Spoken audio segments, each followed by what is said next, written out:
Hello and welcome to another episode of the Turning Point podcast where we talk about a whole bunch of geeky shit. I don't know, that might be what we do, but my name is Ben, and I'll tell you who does know though. It's my boy Lewin over here. How you doing, my friend? I'm doing good. What do I know?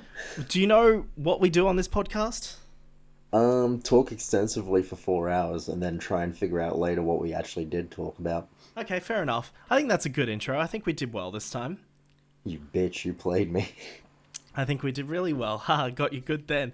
Before the episode started, like if you may remember the last episode, Lewin said he was going to do the intro to this one because it's the Birds of Prey episode, and we all know how much.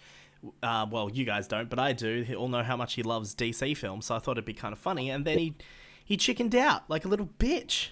No, we're back. We're on track. We're gonna do this shit. Welcome to the Turning Point podcast. Let's go. Boom, and that is how you intro. But seriously though, how you doing, man? How you doing? How you I'm been? doing good. I've been good. It's been a few weeks. been a few weeks. Like I said, when saw that film that I didn't want to see.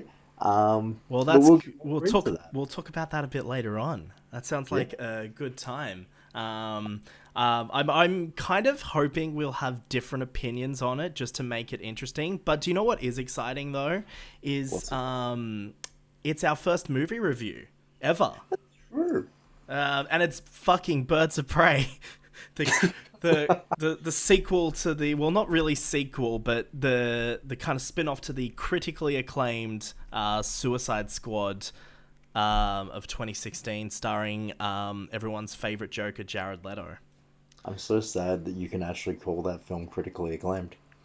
Well, I mean, I was being sarcastic. That shit won awards, man. I know it did.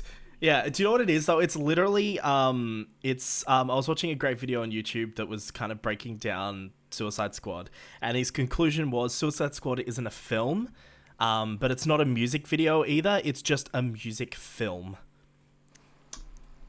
Yeah, So there you go. That's a little fun little thing.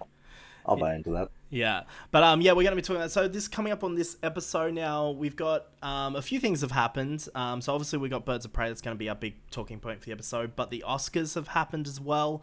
Now I don't know how much you care about the Oscars, Lewin, but I don't really care that much either. But I do care about Best Picture, so I thought we, might touch that. That literally just happened not that long ago. At the time of recording.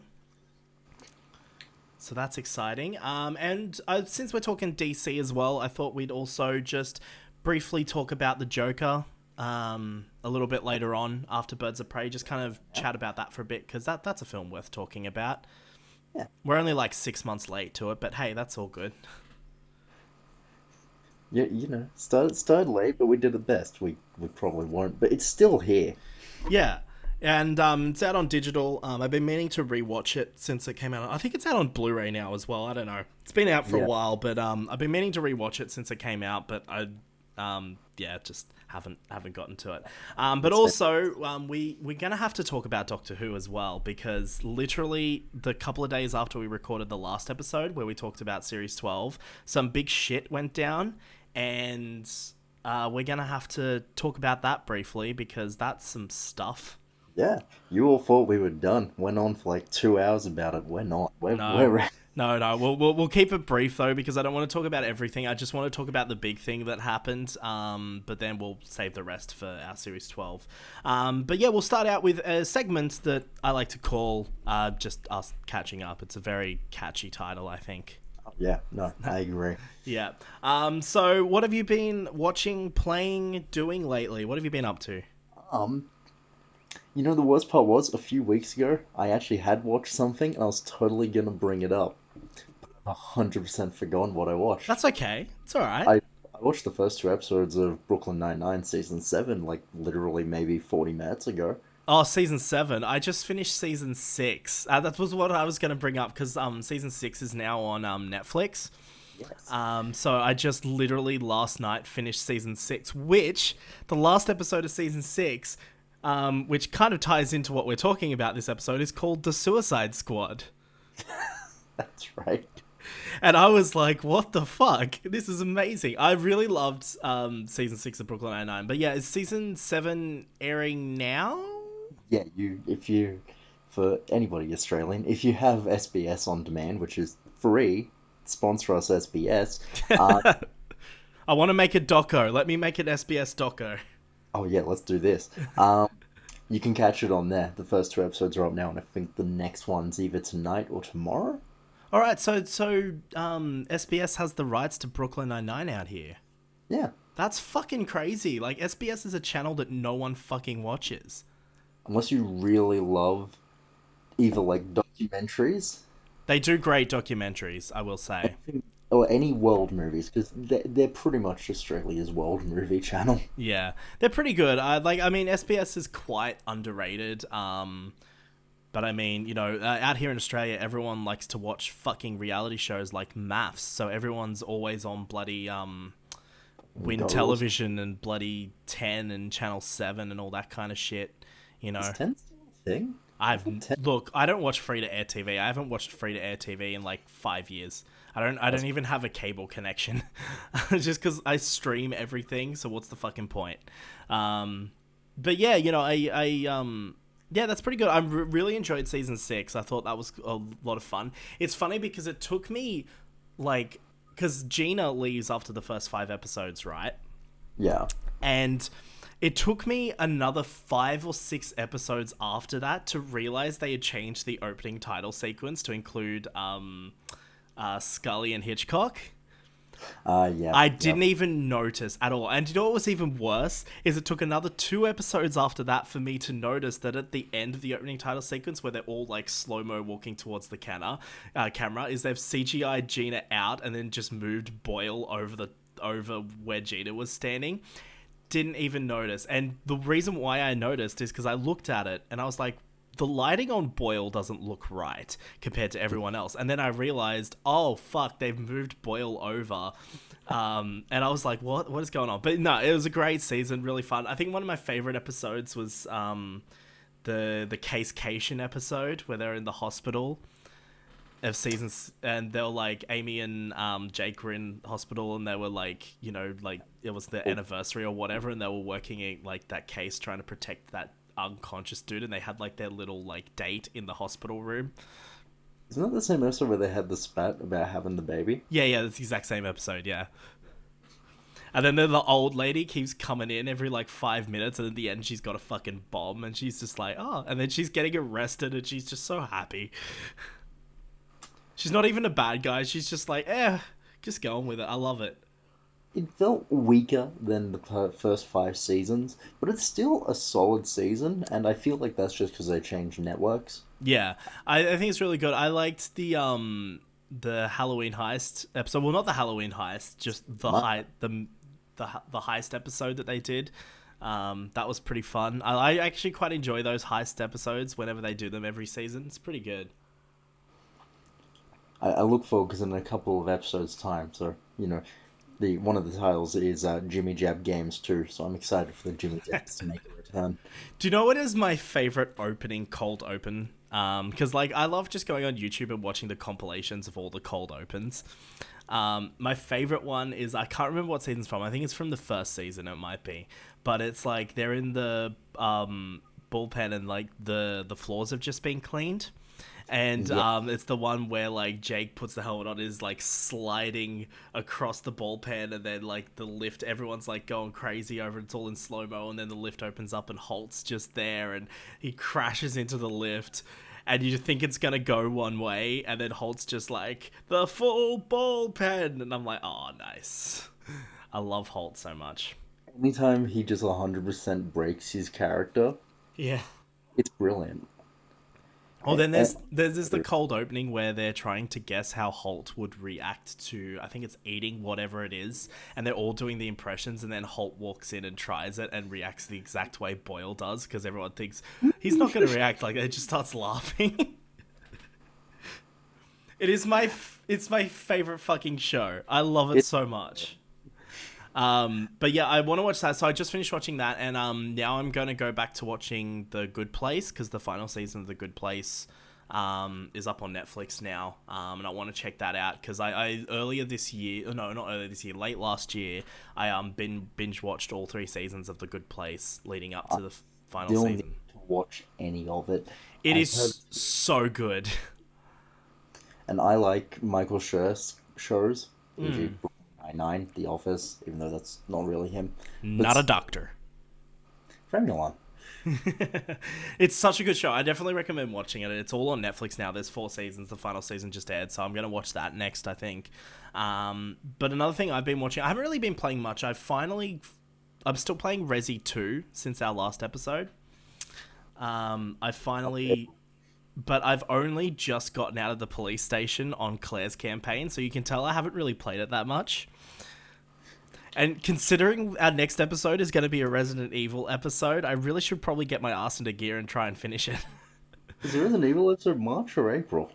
We're doing an episode next where we're just going to talk about the kind of series as a whole. Where I talked with Tom, who is Sunderland on YouTube, and he's agreed to come on to guest on that to talk Resi because he knows a lot more about Resident Evil than I do. I could tell you anything about the films. We talked about it extensively in our launch episode about the films, but when it comes to the games, I'm not as knowledgeable. So we're going to do an episode on that. He's going to come on and we're going to kind of hang out and talk about Resident Evil for a bit, among other things. We've got the survival horror expert. Let's go. Yeah, exactly.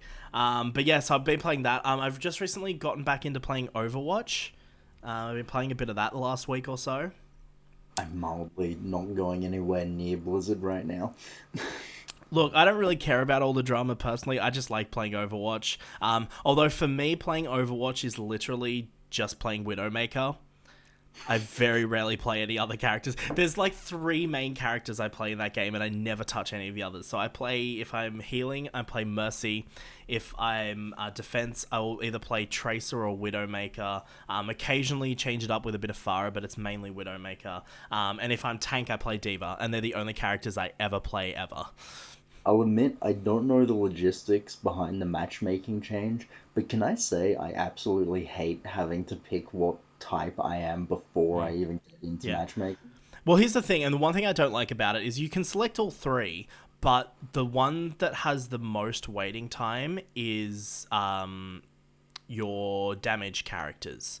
So, like defense, defend. I don't know if they still call them defense. They might be heals now. I'm not sure, but defense characters and tank characters always have the shortest waiting times. So if you select all 3, you will 9 times out of 10, you will all the time be put into a defense role, because defense has the least amount of waiting times, and then it's damage, like your tank characters, and then it's damage. So my thing is if I want to play Widowmaker, I just put it on damage, leave it on damage, I wait like 5-6 minutes, however long it's going to take, and then I just play it. But one thing they've introduced now, with the most recent update, is you can now play skirmishes, and you can now play like the custom games while you're waiting now. So you can go in and just go into a deathmatch lobby and just play deathmatch with people, or do some of the silly custom games while you're waiting to get into your main game. So you no longer just have to sit and wait. So it's pretty cool. So I like to just check out all the custom games, because they're all silly, they're all a bit of fun, and I like to check them out while I'm waiting to play the main game. So that's fun. But now they've also got the old quick play version in arcade as well. So if you don't really like the matchmaking kind of thing, you can just go to arcade mode and click classic quick play or whatever it's called, and it's essentially just the standard quick play option without roll queues or anything. It's just you go in and then you pick, you pick kind of your hero and stuff. So that's kind of cool. But yeah, I've been enjoying that. I miss playing Overwatch. I don't get as much chances because I used to play it fucking religiously. Like 2018, I can tell you right now, my PlayStation was basically an Overwatch machine in 2018. Like I didn't play anything else really. True. It was Mostly there. yeah, it was glorified Overwatch machine. But yeah, I'm enjoying playing it. I really love playing that game. I'm looking forward to the second one. I do want to play the second one just because I want that kind of like updated graphics, and I want to try out the campaign side of things for the second game, because that's something I've wanted since the game launched, was more like story stuff. Because Overwatch, as great of a game as it is, it has a fantastic lore, and I just want them to explore that more. Like the animated cinematics are fantastic and all that, but give me a game, give me some story stuff. That's what I want. So I'm looking forward to that. But that's what I've been playing, and I've also just finished last week. I'm catching up on Arrow, and I just finished watching season 7 of Arrow. Even though I know what happens in season 7 and 8, I actually sat down and watched it for the first time. And I was never really that interested in season 7 when it first came on Netflix or when it was airing, because season 6 ends with Oliver Queen being outed as the Green Arrow. And I'm like, well, and then he gets sent to prison. And so, like, for the first part of season 7, he's in prison, and, like, all vigilantes are outlawed and everything. And I'm like, so what's the point of the show anymore? But season 7 has a really good storyline. The first half with the prison's pretty good. I think it's probably the weaker part of the season, but it is really good. And then kind of once you get to the crossover of that year and beyond, he's now out in the real world, and, you know, you've got the vigilantes end up working with the police rather than working as vigilantes. So, like, vigilantes are still outlawed. There's a really cool plot line with Oliver Queen's sister, Emiko Queen, who was, fun facts, was that character of Emiko Queen was created in the comic, I believe. I'll have to double check this, but I'm pretty sure I read was created in the comics as a comic kind of version of the character of Oliver's sister character in the show. Because Oliver's sister in the show doesn't exist in the comics. So they created this other character called Emiko Queen, who was, like, I guess Oliver's kind of like half-sister or whatever. And they created her in the comics as an answer to that. So and she's kind of an anti-hero. She's not really a good guy, but in season 7, they bring her in. And so she's basically taken up the mantle of Green Arrow in season 7. Okay. So she's running around the city as Green Arrow, and, like, it's kind of revealed who she is. Oliver finds out who she is and finds out that he has a half-sister, and they've got that kind of whole storyline going. But then, and then they, like, it's funny because the villain of the first half of the series is actually the villain of season 6 as well, because they don't defeat him at the end. So Oliver Queen ends up, you know, he makes a deal with the FBI to answer for kind of all his crimes as a vigilante and whatever. He goes to prison, but he has to give himself up for in return for the FBI to help him to stop this guy. And they lose, but the deal's still in place. And so he ends up getting in prison. So he's still kind of the villain for the first half of the series. And then they introduce this other villain, and this kind of like terrorist organization kind of thing. But the big twist of the series, and this is what I really like, the big twist of the series is actually the leader of that organization is actually Emiko. And so you have, like, the whole, like, last season where, you know, you think Emiko is a part of this organization, but she's kind of trapped in there, and she's, you know, like, it's a very dangerous thing and she can't escape and, you know, whatever. And then it's revealed that she's the leader of it later on, and then she becomes the villain of the series. And yeah, it's pretty cool. I really like that whole storyline in the second half of the series. One thing I don't like is the fact that Oliver Queen never wears the hood or mask, because everyone knows who the Green Arrow is now. And I don't like that. I don't like seeing Stephen Amell's face when he's being the Green Arrow. Nothing wrong with his face. Stephen Amell's a very good looking man, but just give me the mask. And that's what they did. They fixed that in season 8. They gave him a new suit. They brought his hood and mask back. So, yeah, it's a good series. Recommend watching Arrow, and I can't wait for season 8 to eventually get on Netflix in, like, a year's time when it eventually does, so I can properly watch season 8. But, yeah, that's what I've been doing. Anything you've been playing, or...? Main thing I've been playing is the Yakuza game series. Mm-hmm. Good old series, then back to 2005 on the PS2. Good shit. Basically, just you play as a dude who has a very on and off relationship with being in organized crime in Japan. Right. I've never played any of those games. They're all brilliant. I've heard, yeah. The only Japanese game I've played in a long time recently is Persona 5. That's the only thing I played really. And I haven't even finished it. I've played barely any of it, but I really enjoy it. And I pop in and play a bit of it every now and then. I'd highly recommend Yakuza, or at least Yakuza 0, which is kind of standalone, so if you want taste, you don't want to get into anything. It's funny that Tom is actually a big Yakuza fan as well. Yeah, so he's been trying to get me to play those games for ages when we were living together. I 100% agree with him. Yeah. That's good.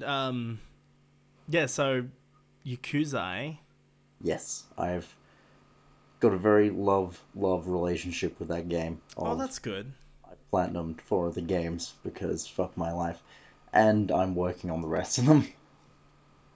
Nice. Well, I will be sure to keep us updated on your Yakuza journey. I will. I'm Yeah. up to the 4th game. Need to platinum the 4th game, and then I've Yeah. only got 2 left. So Nice, sweet, that's cool. Well, we'll check in with you. We might even check in with you on next episode when Tom's on, and maybe you can like talk about Yakuza for a bit or something. I'll kill you, mate. I keep saying we should do these things in the next episode, and then we're just not going to end up doing half of it because I was like, oh, we should talk about Witcher this episode, and you still haven't finished The Witcher. Episode 1 is good. There was flashy sword fighting. There was Geralt saying fuck. That We doesn't might. change. That's literally the entire season. Oh damn! I've watched it all. Um, Flashy sword fighting, Geralt saying fuck, and a lot of Yennefer in all her glory. I see. There's No, so much of it. I'll be honest. I almost didn't watch Witcher at all. Mm. Um, I've learned TVs have this brilliant little feature, absolutely amazing, called motion smoothing or flow or whatever the fuck it is. Yeah. It is shit and deserves to be eradicated from all TVs. Nice. I I love that kind of how opinions. it it just fucking makes everything look faster, Yeah. and it is hell. It makes it look like it's fucking fake reality TV or some shit. Mm. So I didn't It. know if it was just Witcher or something. So I'm watching Witcher. I'm like, this looks so fucking staged and So this fake. is this is your TV, right? This is my TV. You can turn it Yeah. off. I highly recommend that if you don't watch Yeah. sports, you do that. Do you have is it H do you have HDR on, or is it just a high refresh It's rate, high frame rate? high frame rate. Yeah. Yeah, Yeah. I like that's one thing I've never liked, and I mean it's something you'd get used to as well, and then you wouldn't really notice it, but I remember when I used to sell TVs back in the day, when I worked for the various electronic companies that sold TVs that I have. I remember when that was becoming a thing, the like higher frame rate TVs, and like they looked. I just didn't like the look of them, and I had to try and sell them. So I was talking about how great it was, but personally, I would just see these demo clips play on the TV, and I'm just like, it just looks weird. You know, Um, that's the perfect example of what it looks like. If you've ever seen a fucking TV in a store with the demo reel, it's exactly like that. yeah, And they, it's nice. Yeah, it just looks weird. I prefer to turn the frame rate down, but I mean, it is something you'd get used to as well, I've tried. over Apparently, time. I'm just overly OCD towards this. Yeah, When fair, same. Blake finished off our We're very similar in that way. finished off a Harry Potter watch for my mate's place. Yeah, Thing had been going on for a year, and his TV apparently had motion flow on, and I immediately picked up on it, going, "Wait, this is faster than it should be." yeah. And then I looked at him and went, "Do you have this?" And he's like, "I don't know." And I'm like, "Give me the remote," and I turned it off on his TV. Okay, here's something for you. Imagine watching Birds of Prey while dropping some acid on that TV. Um, uh, What an experience that's gonna be. that's a trip, all right. That's We'll definitely talk about that more later on. But something we should talk about yeah. um, is Doctor Who episode 5, specifically episode 5, Fugitive. The Fugitive of the Jadoon. Now, I'm not really interested in talking about the plot of the episode or the episode as a whole. Who really cares? We can talk about that later. It's kind of wishy-washy. It was decent, but Yeah. yeah. I liked it. I thought it was a good story. But two things happened in that episode. We had the return of Captain Jack. Randomly, John Barrowman just kind of shows up, and you're just like, oh, fuck, it's Captain Jack. Just icon that he is. Fun story, John Barrowman actually faked house renovations to go and film. Yes. And then, sorry, he faked house renovations, and then he had to actually pull through and fucking renovate a house, didn't he? Yeah, I think he had to do. I mean, look, it probably would have been planned. Like he would have known he would have been doing this probably for a while. So he's like, oh, I'm probably gonna have probably planning house renovations anyway. So he probably just did it all together. But that makes me wonder because I'm wondering because it's interesting since the episode. I've been kind of wondering if Jack's gonna turn up again because his whole kind of purpose in the episode was basically just to tease the series finale, essentially. Mm. But I've been kind of hoping that he'll turn up in the series finale. But Chris Will, Chibnall, and unless my boy Chris Chibnall is lying, who knows? he has recently said since that episode aired, he's confirmed two things. When we'll talk about the second thing in a sec, but he has said that Jack won't be turning up again this series. So I'm kind of wondering what's the point of him being in the episode in the first place. If I'm he's reckoning the season finale will have a really big effect that will echo into season 13, mm, and that's when Jack shows up. yeah, Because what's the point of tracking down the Doctor to warn someone about what happens in the season finale if it's not big? yeah, exactly. And with the whole timeless child thing, like Chris Chibnall did say when he took over that he has a 5-year plan for Doctor Who. Mm. And I reckon he'll probably step down as showrunner at the end of the 5 years. I don't think he'll chuck a Stephen Moffat and just No. be in it for a million years. But we're into year 3 of that now. Do we count breaks as a part of the 5-year plan? Well, see, I don't know. Is it a 5-year plan? Is it a We're 5-season plan? He we're doesn't gonna really have to wait talk till about it or next year specify to it. find He just out, really. he just said a 5-year plan. I guess that Um, one's year was a pretty shitty plan if that's the way he's going about it. yeah, but here's the thing. I want to talk about the break for a sec because his excuse for taking a break last year was that Doctor Who takes a long time to make, and 10 episodes is a lot of television to make. Um, Doctor Who used to be able to make 13 episodes and a Christmas special every year. Yes. And not only that, but American TV shows do 22 episodes a year. So the whole excuse of 10 episodes taking too long to make is a bit of a shit one, if I you will ask give me. credit to season 11 and 12. There is a lot of higher technicality to both seasons Yeah. that There is they a got higher budget wouldn't give a and shit about. they're doing a lot more, but at the same time, it's 10 episodes. It really shouldn't be taking more than a year No. to to make a full season of 10 episode television. But I think there might have been maybe a bit of course correcting going on. Maybe that's like my theory for the year gap is the reaction to series 11. And working on it because he's already confirmed they're working on the next series already, and of course they would be like he would have been working on series 12 before series 11 even aired, but like it is confirmed that Jodie Whittaker will be back. It's confirmed that he's going to be doing that. Nothing. I don't think anything's been confirmed about the companions, so it'll be interesting to see if any of them stay on.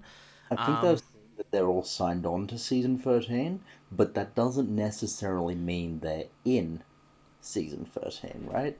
yeah, not necessarily. Like it could be that they have smaller roles because I really think we need to cull this TARDIS team down. I think Graham's had his story arc. I think he can go. Yeah, it's picking up a story up, but that's for another day. Yeah, I think if any character should stay, it should be Yaz. I think we should get rid of the other two. Like, not get rid of them. Like, they can still be in the show every now and then as, like, guest roles. But I think we need to cull down this TARDIS team and really focus on Yaz as a character. So, we'll see what happens at the end of this series. I'm fully expecting one of them to go. Oh yeah, Like, one of them has to go at the end of this year. no, it's gonna be Ryan. But also, I'd like to maybe get a different companion as well. Like, I don't want... Because, like, I highly don't think Jodie Whittaker will do another season after season 13. So I really want to see this Doctor with a different character. One of my great joys of David Tennant's era was actually I know people are sick of having the reintroduce a companion. I actually liked having 3 different companions throughout his time. Mm, It was yeah. nice. And one thing I really liked as well was, Series 10. We had Bill, one season, one and done. Similar to, like Martha and that. And I really like it when companions are on for maybe a season. Like, maybe 2, sure, but, like, a season's good because I think especially if you go in with the plan of that, because I think the plan for Bill would have been a one season thing. So I think it allows to tell a character arc over one series and actually finish that story. And Yeah, then, I think you get a much stronger character. We got it with Martha. I think Martha's character arc is very strong because it's a one season thing. yeah. And it's one and done. And yeah, sure, she appears here and there again, but That's what I like about the Russell T Davies companions. They come back. they do Thank come you back. for your not dead explanations. And the constant thing of bringing Rose back or whatever. It's good. I like Rose's reintroduction. I do like it. It does diminish the end of series 2 a little bit, but it's fine because like she still gets her ending. She gets to come back for that kind of like last hurrah type thing, and then fuck off, never to be seen again with David Tennant. Which, look, to be honest, not a bad life to lead. I think having a Yeah, clone David Tennant. if it was the ending Rose always wanted, just probably without a TARDIS. Let's just Yeah. it's fine. Yeah, It's cool. exactly. But yeah, But so Captain Jack is back. The Jadoon are back. Ju- This whole series so far has kind of felt like a bit of a kind of nod to the Russell T Davis era. mm, Because there's been a lot of familiar things from the Russell T Davis era implemented into this series of Doctor Who. We've had the reintroduction of the Master. We've got, you got Captain Jack back in there. We got the Jadoon. There's like a few other little bits and like nods to the Russell T Davis era. I'm pretty sure. Then the plot for literally episode 2 with the companions was the same plot that they had in the Last of the Time Lords with them on the run. So there's a lot of like nods to the Russell T Davis era. So I think there's definitely more stuff to come, and I wouldn't be surprised if they tried to tie some stuff in kind of this season back to something in the Russell T Davis era in some way. I wouldn't be surprised but if you that happens. do you know what they did take from the Moffat era? The Uh, ridiculously overcomplicated story plots. yeah, that is one thing, and that's fine. I'm not sure if we're segueing through. Are we segueing through? Let's I segue. was gonna segue in, but make whatever point you were gonna You know make. what? You know what they bring from the Stephen Moffat era? Bringing in new doctors with no fucking sense to them. Oh, there we go. So you did end up. I was gonna use what you said to segue in, but then you segued it in for me. Yeah, fantastic. So the other big thing of that episode, and I don't want to talk too much about this, but is the introduction of a new Doctor. We have The Joe. the Ruth Doctor, who was played by Joe Martin in episode 5. And actually, that is a very Russell T Davies plot as well, with not just the introduction, like Moffat, in terms of just introducing a new Doctor, but kind of, we've got that chameleon arc kind of story coming back as well. Oh, you. I thought it was interesting. Like, I remember that was a big what the fuck moment. Because I just wasn't expecting. I mean, okay, look, I'm not gonna lie, I had it spoiled for me thanks to fucking Twitter. Oh, that's the one you got spoiled for you. Yeah, I had Jack I spoiled for me. yeah. So I knew Jack was coming back because I had that spoiled for me, and I knew that character was gonna be the Doctor. So I knew those things were coming because fucking Twitter. And again, look, it's my own fault, but I literally saw it the moment, like earlier that morning, because I couldn't watch it straight away. I had to do some stuff, so I was on Twitter just scrolling through, and Doctor Who, the hashtag Doctor Who cancelled, was trending. And so I looked at that, and it's just a bunch of people wishing the show to be cancelled because of this introduction of this Doctor and shit. Like the typical shit. The typical Doctor Who's too political kind of bullshit. But it's an interesting little twist, and it's hard. There's a lot of theories going around as to kind of where she fits in. But the other thing I wanted to say that because we were kind of talking about it, the theory that she's a multiverse Doctor, that she comes from an alternate universe, and that may be a similar theory to the Master. But that has been shut down by Chris Chibnall. He said in an interview that it's not a multiverse situation. It's not, it's not a fake out. Sorry, what was that? She got his word. She got the credit placement. Yep. She's the Doctor. Yeah, he said in an interview that she is 100% the Doctor. So, So it's interesting. There's a few theories going around. There was kind of a plot leak that a lot of people jumped on before the series came out that um, the Ruth Doctor, there was an entire set of incarnations before William Hartnell, and that with the Ruth Doctor reveal, a lot of butthurt people were getting upset because it was confirming that the rumors could be true, and that there was a whole heap. Like the rumor was, or the leak was that one of the plot points of this series was that there was going to be a full regeneration cycle before William Hartnell, and they all would have been female doctors, and that Ruth is one of them. But I don't think that's the case. I think that's a little bit too much. I think it messes with the canon a bit too much. But the other popular theory is that Ruth is an incarnation of the Doctor that is placed between the second and third incarnations. You're the one who brought up the season 6B theory. I was going to do it. Yeah. So the season 6B theory. So for those who don't know what that is, essentially at the end of season 6 of the classic era, the last story, the War Games, the Doctor is put on trial and is basically forced to regenerate. But the theory is, and there's various different things in canon which confirm this but also contradict it. But essentially the theory is that during that, that the Time Lords took the second Doctor. Before forcing him to regenerate, they put him as an agent of the CIA, which is not the Earth CIA, it's the Gallifrey CIA, which stands for fucking... Agency. What is it? Celestial Intervention Agency. That's it. I was going to look it up because I couldn't remember what it's called. But essentially, he became an agent of that, and he was doing covert missions for the Time Lords, which explains his presence in the Two Doctors, because in the Two Doctors, he was actually on a mission for the Time Lords at the time or whatever. So, there's but there's a lot of things in canon that actually explore that. Well, okay, in expanded universe canon that explore that, but there's also things that contradict that as well. But the theory with the Ruth Doctor is that essentially during these missions, the Doctor, might have been killed or whatever and was forced to regenerate. And so what's the Time Lords? And so the theory is that the Ruth Doctor is an incarnation slotted in there that's working for the Time Lords. And in the plot of the episode, she is working for the Time Lords. She is, there's that whole plot line of her running away from her job, essentially, and they're kind of like the Jaduna tracking her down, and you've got what's her name from Gallifrey tracking her down and all that. So that's the kind of theory.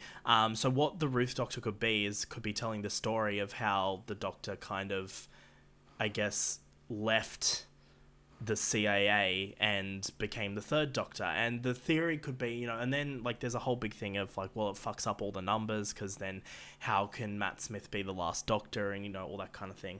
But there could be two reasons, there could be two things that come in. This is my theory. So what the Time Lords would have done was erase the Doctor's memory of that time, right? Yeah. So when the Doctor comes out as the third incarnation on Earth, he's been exiled. He has no idea of anything that he's done during that time. So that's where the Ruth Doctor could fit in. The Ruth Doctor could be the real third incarnation of the Doctor. And then how that fits in with the numbers is the 11th Doctor just assumes that, I guess the 11th Doctor says that, David Tennant's first regeneration, he regenerated and kept the same face, and I guess he counts that as an incarnation. But what this could be one thing could be is this is retroactively now stating that regeneration didn't count, and that Matt Smith is still the final Doctor, but there wasn't 10 incarnations anymore, and maybe that could fit in, because now you could fit in an entirely new incarnation without affecting the overall numbers. Or the other thing is that the Time Lords could have just reset the Doctor's regenerations, gave the Doctor another life, essentially. Yeah. So it didn't count towards that 13 regeneration limit. So there could be, that leaves open the room for whatever you want to do. Between the second and third Doctor, you could have the Ruth Doctor, you could have, you could have a heap of other Doctors that we've never seen, and that could also explain the Morbius Doctors as well, that appear in the But brain of Morbius. good old Morbius Doctors. There could just be a whole heap of fucking Doctors that existed in that time period, and just every time, they don't count to anything towards the regeneration limit because the Time Lords are just renewing it. There's a lot of theories, but I think that's the most plausible. With that said, though, it's a bit of a stretch for New Who to do. No matter what they do, it's gonna be a big stretch for New Who.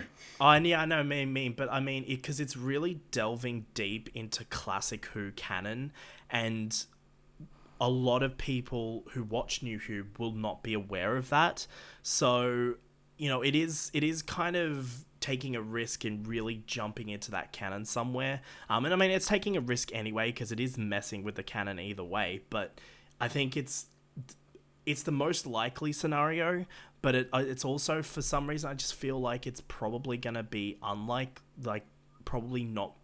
There's a chance they won't do that simply because it's such a niche part of Doctor Who canon that I don't know how well that would go in the context of the new series. But, there's options there, but I think that's the most plausible, I think. No matter what happens, I'm not gonna be overly enraged. Yeah, unlike Can't quit. all the butthurt people online, I genuinely do not care if they mess canon, because let's be honest, Doctor Who barely has a fucking canon anyway.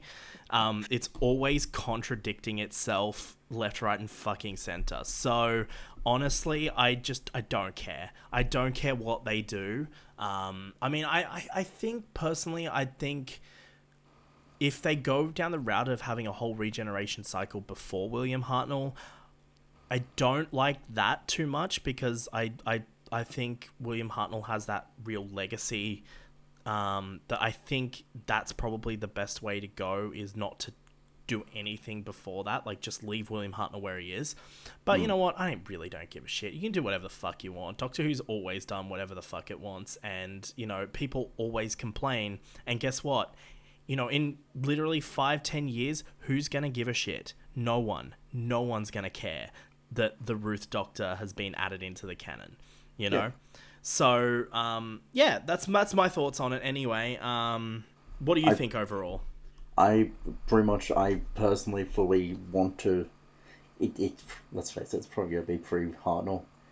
He'll do it, but I want it to be. Chris Chibnall has proven this season that he is a madman, so, he's a madman without the box. Just when you thought Moffat was the insane one, but no, Yeah. I want it to be the 6B theory. Yeah, I do too. I think it'd be kind of fun. And I think it's good that the show is kind of reattaching itself to classic era. Yeah. Here's a question. If they do go with this and the Ruth Doctor, do you... Because let's be real, the Ruth Doctor is never going to be a main Doctor. Unfortunately, Ruth is going to get the Paul McGann treatment of existing as an incarnation of the Doctor, but barely having any televised things. But I do think we'll see the Ruth Doctor again. In fact, she'll probably turn up in the finale, I reckon. But would you like to get... let's say it is the season 6B theory, and say it is a regeneration post Patrick Troughton. Would you like to get some Big Finish audios of that? As long as it's one of those things where they actually do go, yeah, this is up there with the TV series. Unlike everything else Big Finish, where you kind of like, does this fit in? Yeah, like Big Finish stuff. Yeah. I think.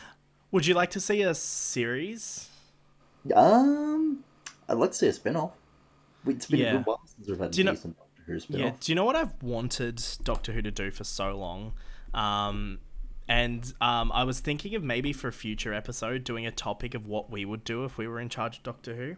But do you know what I'd really like to see? I'd like to see something like what Star Wars has done with the Clone Wars, and like an animated, series that focuses on maybe a very particular era in the canon.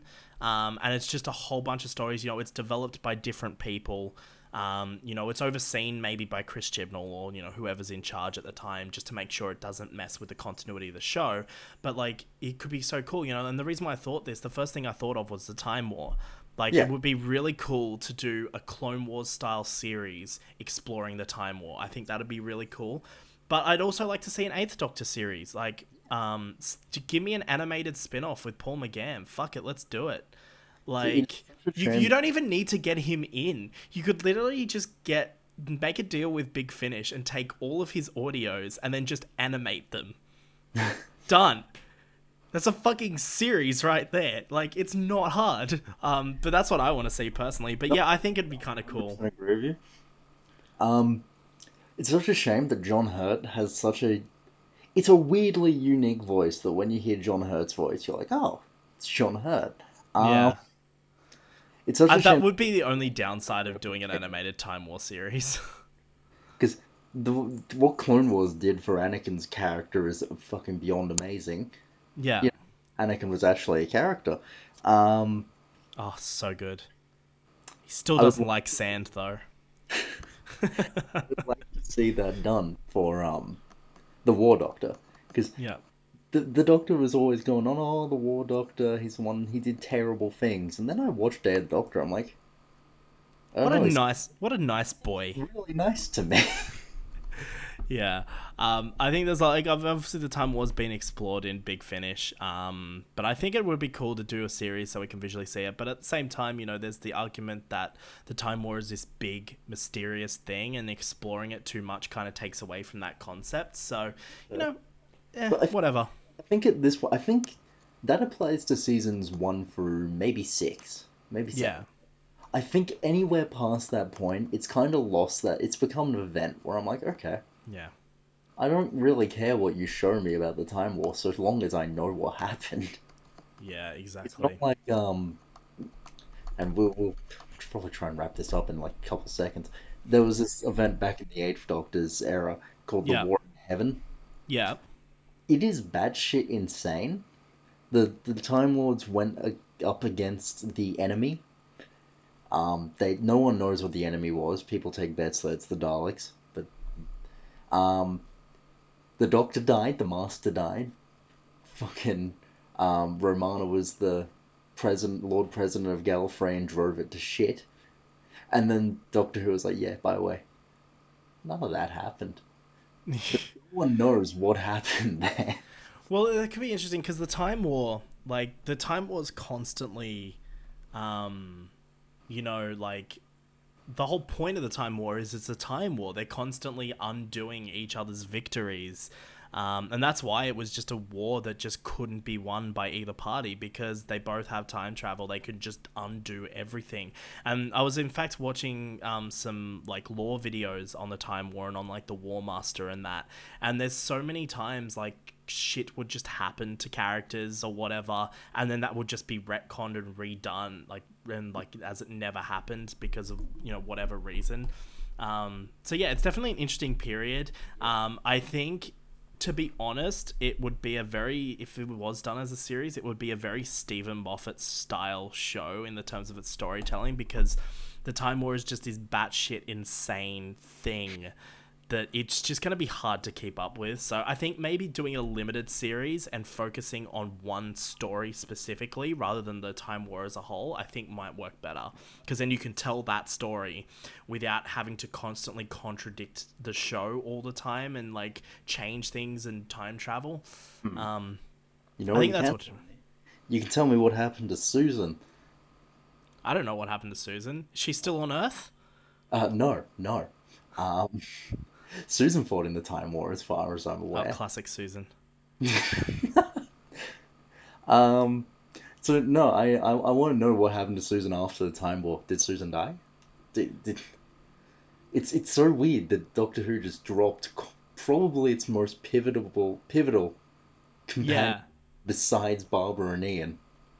Yeah, exactly. You could totally bring Susan back, and even just recast her and give it. She's a fucking Time Lord, just give her a new regeneration. It's fine. It doesn't matter. Um, Like, People get angry because they thought that Susan was just a Gallifreyan who wasn't a Time Lord. oh, look, I don't fucking know. Who cares? It doesn't matter. It Doesn't matter. Yeah, we've explained our thoughts on the Ruth Doctor. You pretty much summarized everything I know about it, and I want it to be 6B.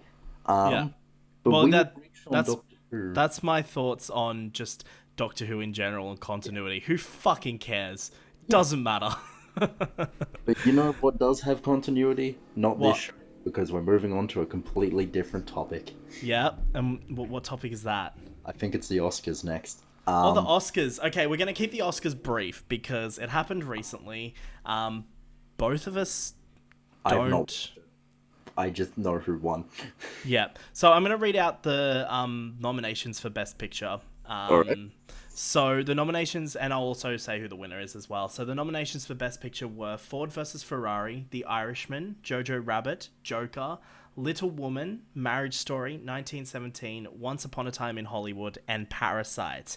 And Parasite obviously won Best Picture out of that group. But here's the thing, and this is why we're only going to talk about it briefly, is because out of that list, neither of us have seen the majority of them. Yeah. You said you've only seen Joker. Seen Joker. Yeah, that's it. So out of that list, the only ones I've seen are Joker and Marriage Story. That's it. That's all I've seen as well. I swear.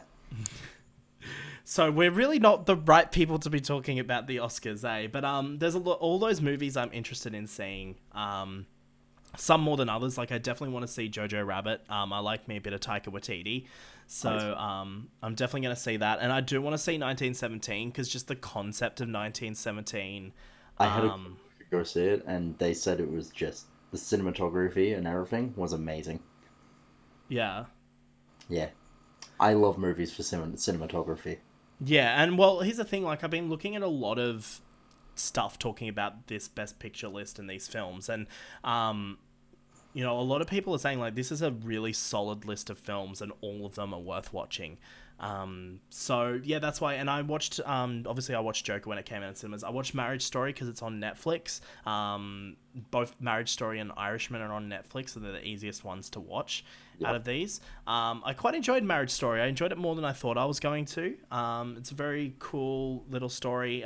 Stars Adam Driver, Scarlett Johansson, and it's essentially a story of basically Scarlett Johansson's an actor, an actress, like a play actress, and Adam Driver is a director of plays. And so Adam Driver kind of has his own company, and Scarlett Johansson's character is always like the lead actor in every one of his plays. And so that's what they're in New York, and that's kind of what they're known for. But also, I love the kind of thing they put into it, because Scarlett Johansson, before she became an actress in these plays, she was in, she always played like the blonde character in like all these like dumb movies beforehand, kind of like what Scarlett Johansson used to do back in the day. Before she became Black Widow, she just popped up in all these movies as like that blonde girl character. And yeah, so that's what that character did. But basically, it's just a story about marriage falling apart, really. And it gets pretty intense in some parts, I will say, and just in terms of like, there's this really long, it's like a 5, 6, 7 minute scene of the two of them are getting a divorce. She's moved to LA with the kid, and he has to keep coming to LA to try and fight. They both got lawyers. They're both kind of going through this yucky divorce, but at the same time, he's trying to put a play on Broadway, and he's focusing too much on his career. So it kind of becomes a film about Adam Driver is the main character of this film. He's the protagonist. But it's kind of like him trying to balance his work and life, but ultimately he has to make that choice, which one he wants more. And then Scarlett Johansson's character ends up becoming the lead in a TV show.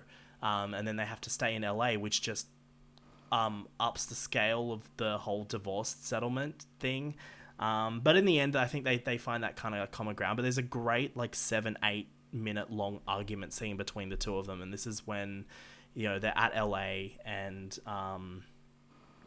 like it just everything comes out, and it's a very intense argument scene. But then it's kind of like that scene where they get everything out there, and then they kind of allows them to move past it a bit. It's a really good movie. I'd recommend watching it. It's on Netflix. Seen the scene you're talking about? Um, Huh? is it the same? I haven't seen the movie, so I don't know if he does Yeah. it. Is it the same scene where they're yelling at each other and he punches the wall and starts crying? Yeah, yeah, it's that scene, yeah. I've seen that scene, and that is a very powerful, intense scene. It's a very good scene, and it's such a well acted movie, and I love that movie so much. I like it a lot more than I was expecting to. So yeah, that's it. And then of course the other one we've seen is Joker, which we will, might talk about a little bit later on. But out of the other ones, I've got The Irishman on my list, and I am going to watch The Irishman. I'm going to watch it in parts though, because I really don't want to sit down and watch a 3 hour film. I just don't have the time, so I'm gonna watch it in parts. But I want to see that, and I 100% want to see 1917, Once Upon a Time in Hollywood, and Jojo Rabbit as well. And then Little Women and Ford versus Ferrari, I'm going to watch because I've heard they're really good movies. But I just want to watch 1917. I'm excited to see because it is a one-shot film. I mean, it's not really one shot, like, but it's edited as it is as if it is one shot, and I really want to see that because that, like, pulling off, as someone who is a filmmaker, pulling off one shot is so difficult. Even for a small one shot sequence in a film, it's so hard to do. It has to be so organized, so planned, so rehearsed. Like, everything has to go right. And in this film, in 1917, they're doing like 8-9 minute takes of some of the stuff. And like, if anything goes wrong during that sequence, they have to do the entire thing again. So that's crazy. But I'm also interested because I'm a film editor as well. I'm also interested to spot the hidden cuts because I want to know where those hidden cuts are because I rewatched recently the opening scene to Spectre, and you know how that's like all one shot. The opening sequence to Spectre is all one shot. I need to read I watched it once in the film movies and then never again. Yeah. Go on YouTube and watch the opening sequence. It's really good, but I can tell you there's at least, from what I spotted, there's at least 2 hidden cuts in that sequence. But it's a long sequence too. It's a long opening sequence, and the only time it cuts to a different shot is, I think, when he gets on the roof and he's gonna like blow up the building or whatever the fuck he does. But everything leading up to that moment is all done as like a one shot. Fun thing is that was also directed by the same director who did 1917. What's the second one? I know Skyfall was.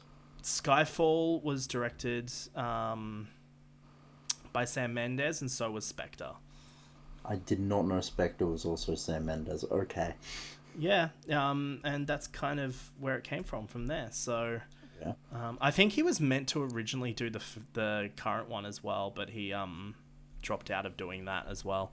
But yeah, so that's pretty cool little thing. I want to watch Parasite as well, just because it just intrigues me, and it won Best Picture as well. So it's interesting because it is a Korean film, I think. Yeah, Korean film, something like that. But it is interesting that won Best Picture, especially over all the Hollywood kind of films. So I'm definitely interested in checking that out. The director of that also did Snowpiercer as well. Yes, he did. Yes. Well received, as far as I'm aware. Yeah, I haven't seen it yet, but it's on my list on Netflix. Likewise. But yeah, and of course, Once Upon a Time in Hollywood, Quentin Tarantino. I've heard a lot of mixed things about it. I'm not expecting it to be his best movie or anything like that. But I'm excited to see that. Plus, it's got Margot Robbie in it. It's got a good cast. Brad Pitt, Leonardo DiCaprio, Margot Robbie. You can't go wrong, you know? No, you cannot, because it's like we said, it's Quentin Tarantino. I'll watch whatever he makes. I love his films.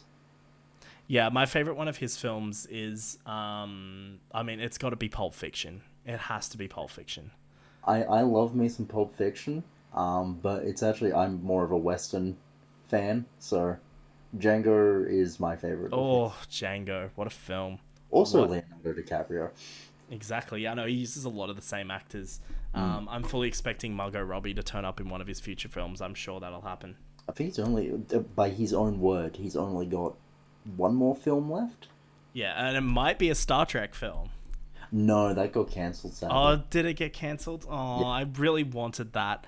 I I mean, know. I wasn't expecting it. With that said, he said he's only going to make 10, but I wouldn't be surprised if he got his 10 made and then was just like, I mean, look, by now he probably has more money that it just doesn't matter if he doesn't work again.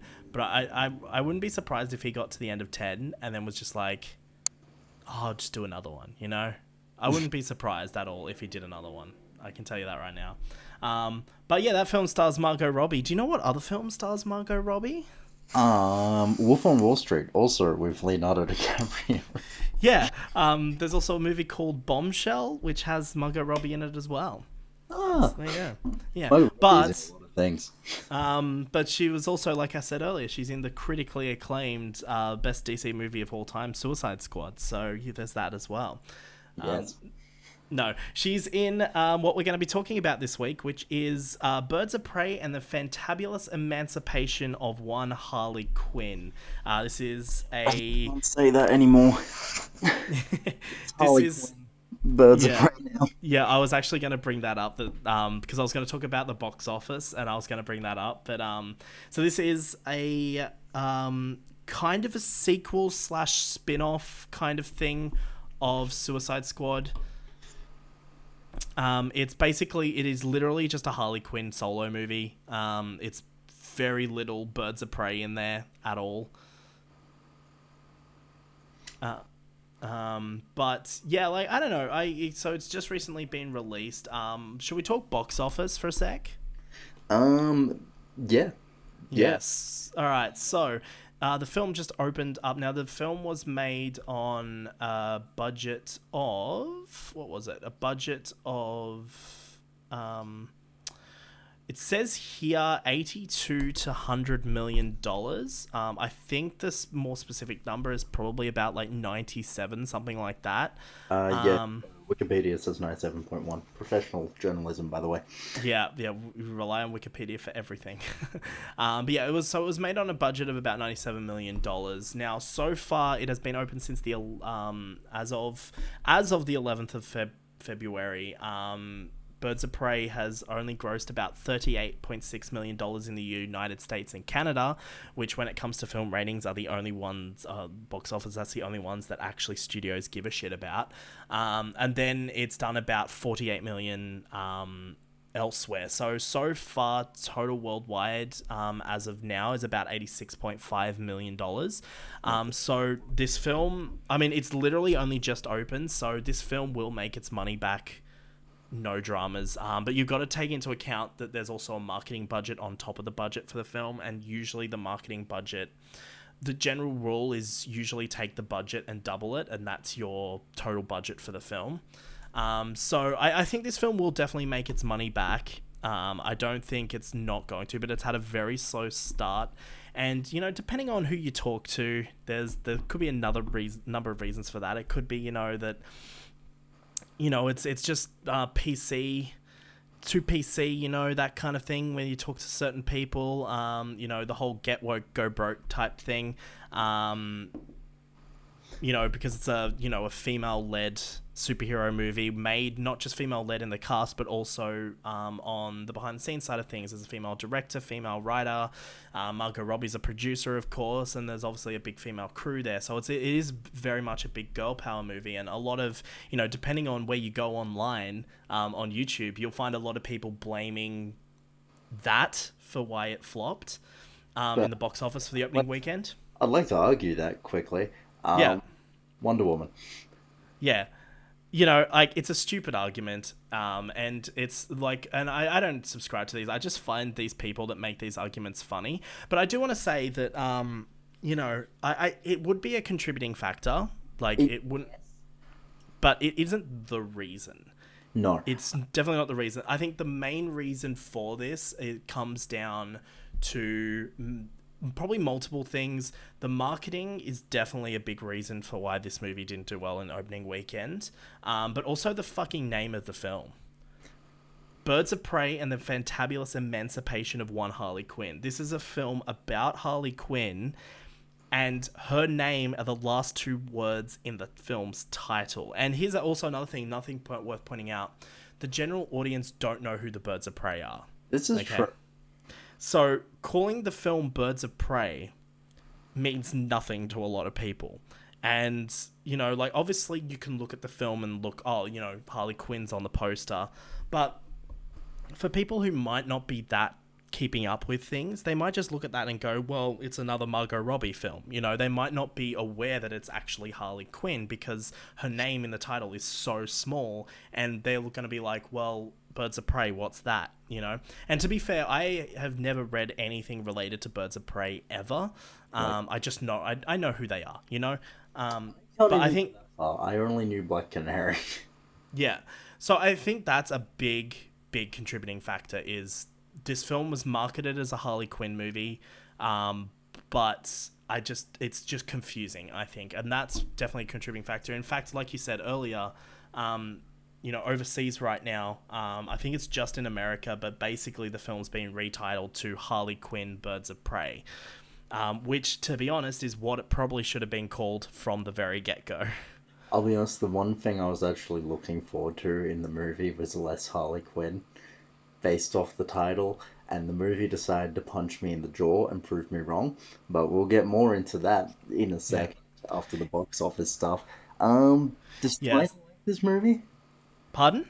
Does China like this movie? Most companies love it when China likes their movie.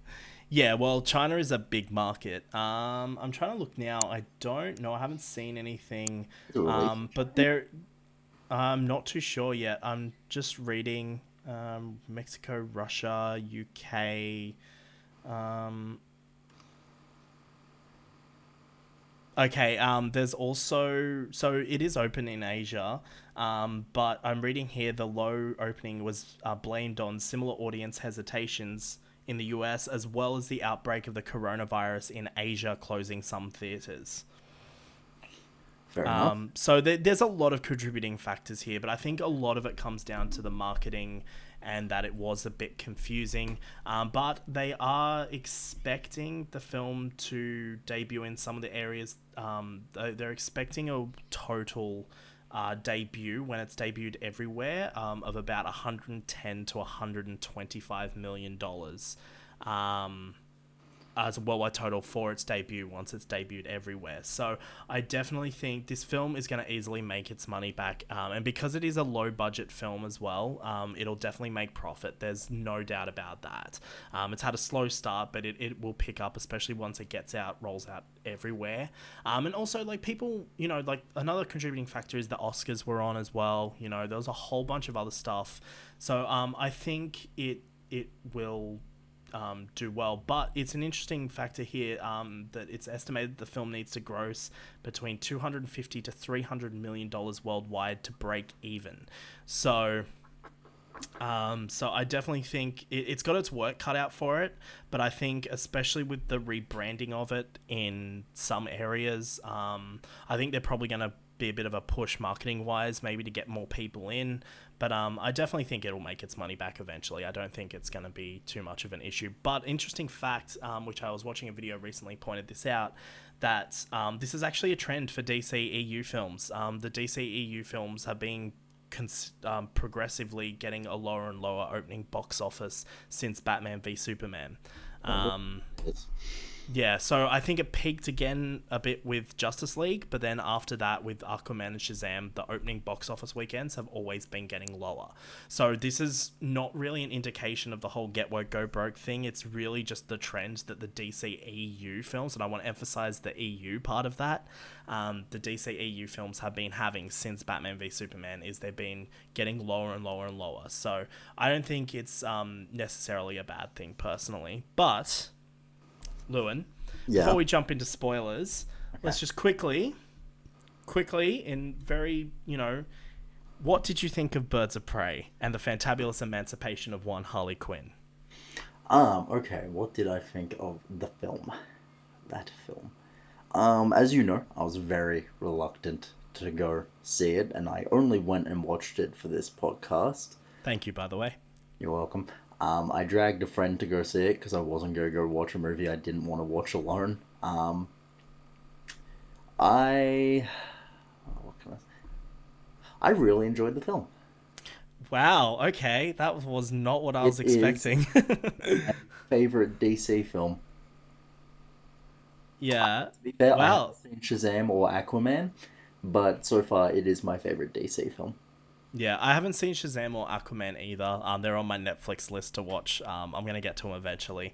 But I think this is definitely, like you can definitely tell.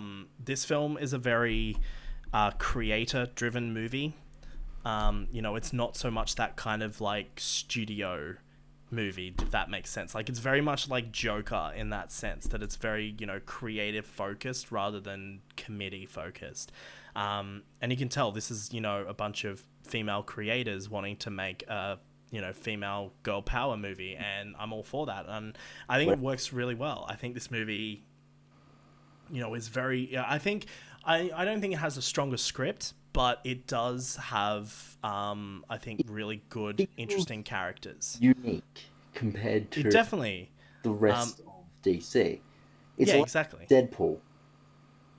When a yeah. creator has a vision and knows what they want to do with it, whether it be Ryan Reynolds, whether it be Margot Robbie, and the rest of the people behind Birds of Prey, brilliant things can come out.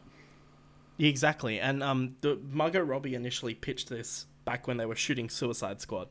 So this film's been in development for a while, and we've known that because they announced even before Suicide Squad came out that Margot Robbie was going to be working on a Harley Quinn project. At the time, there was a lot of conflicting reports about whether that was a Gotham City Sirens movie, a Birds of Prey movie, a Harley Joker movie, a solo Harley movie. There was a lot of conflicting reports.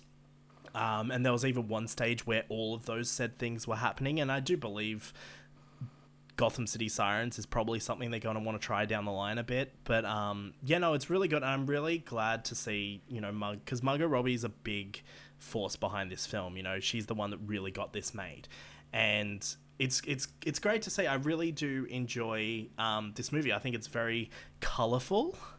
There's a lot of colors in this movie. I Soundtrack think is brilliant. soundtrack is great. I don't even like half the songs that are on the soundtrack, but they work really well in the film. It's not like Suicide Squad where they added a heap of songs after the fact. Like it really seems like that the soundtrack was really thought about for this film, and they kind of matches a lot of the scenes. But yeah, it's definitely a colorful film.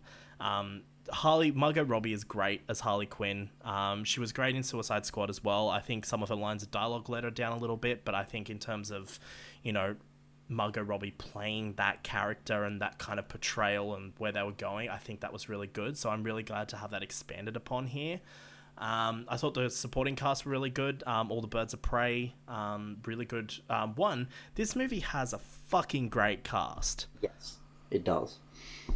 We got fucking Mary Elizabeth Winstead in there. We got Ewan McGregor. We got whatever the chick is that plays what's her name? Black Canary. It's What I'm is it? looking at her name. Journey Smollett Bell. I don't know how to pronounce that, but I do know her name's pronounced Journey. So we got Journey playing Black Canary, Ewan McGregor.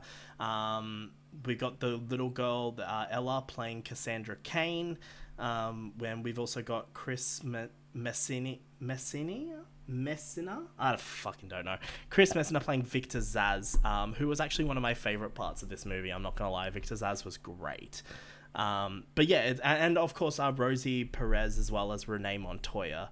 So there's a lot of really strong cast in this film, and I think really strong character writing. I think all of these characters, even though it is primarily a Harley Quinn film, all of these characters did get their time to shine and really did get some time. Even though, like, I think the one that didn't get that much screen time was Huntress. She kind of appeared here and there throughout the film and then really didn't become part of the plot until the end. So I kind of wish she got a little bit more time. But, like, Black Canary was right in the middle of it. Renee Montoya was a big part. I think it's a really strong movie. And we'll go more into spoilers in a sec. But I have to say, it just feels like everyone in this movie is having a lot of fun, just Yeah, having a ball. That's what it feels like. They don't feel like they're, working. Like Ewan McGregor's just fucking relishing this role. He's so good. yeah. No, I can't add much more on that. the reason I didn't want to watch this film was because of its predecessor. Uh, Yeah. as anybody who has ever talked to me knows, and as most of the people on the internet feel, I'd much rather see every copy of Suicide Squad burnt in a fucking pit. But because I Fair didn't enough. like Harley Quinn in that film, she was Yeah. too much for me. So Yeah. when I was like, oh, they're god damn it, they're putting Harley Quinn in another movie, I was like, fuck, really? I don't Yeah. need more of that personality. See, Uh, I'm the complete opposite. I actually think Harley Quinn was the best part about Suicide Squad. See, I think Will Smith playing Will Smith was the best part about Suicide Squad. But that's not really saying much because he's just playing Will Smith. Yeah, that's why I love it. Okay, fair enough. I think my favorite elements of Suicide Squad, because Suicide Squad was another movie that had a good cast. Like there was a really strong cast in that film, but Hmm. I think the difference between that film and this film is, this film I think has genuinely good writing, genuinely good character writing, where Suicide Squad didn't have that, and it was really left to the actors to do the best with what they had. Like I think Jai Courtney, that's the best role I've seen Jai Courtney play is Captain Boomerang, and I really want to see him. I mean, obviously we're seeing him again in Suicide Squad, in the Suicide Squad. So, I really want to see more of that because I'm not a big fan of Jai Courtney as an actor, but I really thought he really embodied the role of Captain Boomerang really well. But again, it's that issue of his performance is good. It's the material that he's given, that he's trying to work with, that wasn't so good. So that's my issues with Suicide Squad, but this is definitely better with Suicide Squad, and I think that also contributed to the box office, is Yeah. because this film is associated with Suicide Squad. I think that definitely would have contributed to the interest. Either that, or maybe Harley Quinn isn't as marketable of a character as Warner Brothers thinks that she is. That could also be another thing. Maybe there's not that much interest for a Harley Quinn film. But also another contributing factor is it's R-rated. Yes. And I think, that definitely would have impacted its overall performance. Regardless, like we've had successful R-rated comic book films with, Deadpool, Logan, Joker, all that. But I think this film wasn't marketed as an R-rated film. It's very much goofy and very silly, and it definitely would appeal to more teenagers Mm. and like young adults and that kind of thing. And it definitely made to appeal to that audience, but that audience can't watch the movie.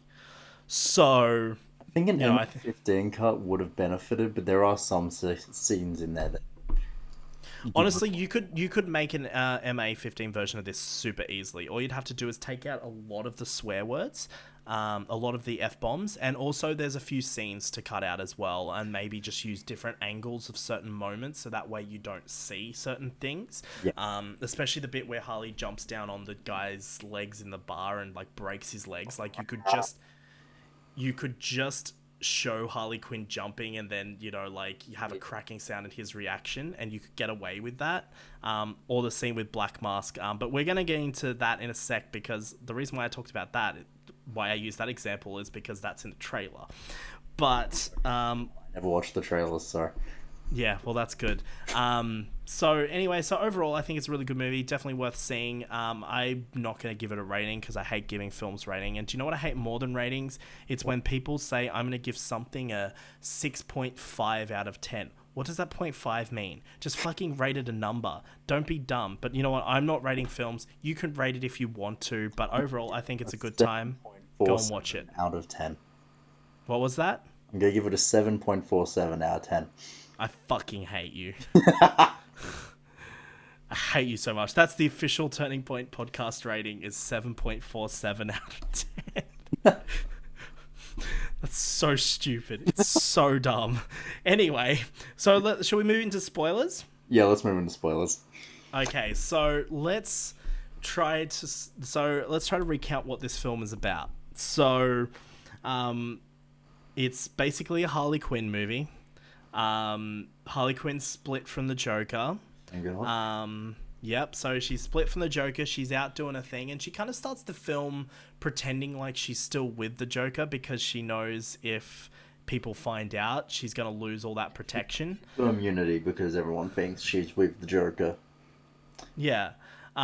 Which I'm surprised because people were picking up on the fact that she wasn't with the Joker anyway, so I don't think it was really fooling anyone. But of course, so we have that whole opening sequence. I really liked the animated opening sequence. I thought that was kind of cool. Yes, that was greatly animated. I love that bit. Yeah, I love this film had those kind of moments. But then, yeah, it's basically just Harley Quinn being sad because she's broken up with the Joker. Um, doing all the cliche sad person things. Um, Drinking, partying, yeah, flirting with everyone else. yep, she's doing it all. But then this big event happens where she she blows up Ace Chemicals, Which which basically just says to everyone that she's split with the Joker, so suddenly her immunity's gone. Um, that's an interesting. What I like about that scene is it's a chemical plant, but when it explodes, it's all colored and there's like fucking fireworks and shit. I was like, is this for added effect or have they got other shit in this fucking place? I think it's solely for stylistic effect because this film is very stylized. But yeah, I thought that was kind of funny. But yeah, so she does that, and then everyone knows that she is split up from the Joker. So then we kind of, we've got our bad boy Ronan, played by Ewan McGregor, who is also Black Mask in the comics. And so now he is basically going after her. In fact, there's a whole lot of people going after her.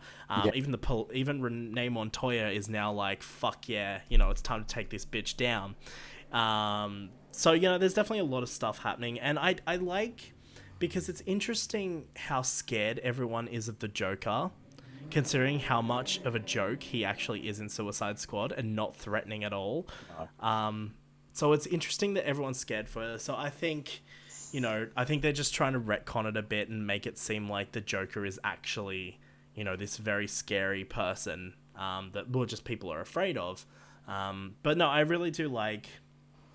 I'm a little annoyed they didn't show the Joker stand-in. In the scene where she gets kicked out of the house, because when they were filming that scene, they actually had a Joker stand-in for the Jared Leto Joker, like throwing her clothes or something out the window and like yelling at her from the window or something. That's in another version of the movie because I've seen people mentioning the Joker being in it, and I'm like, Yeah. was he? I don't remember him. Well, there was a Joker stand-in. Jared Leto was never involved in this project, so Good, that um, explains why it's not shit. got him good. But yeah, so like I think that's really cool. And then we're introduced to all our other characters. We're introduced to kind of Black Canary. She's the singer. At Black Mask's bar, we're introduced to Renee Montoya because she's hunting down She's hunting Harley Black Quinn. Mask and Harley Quinn.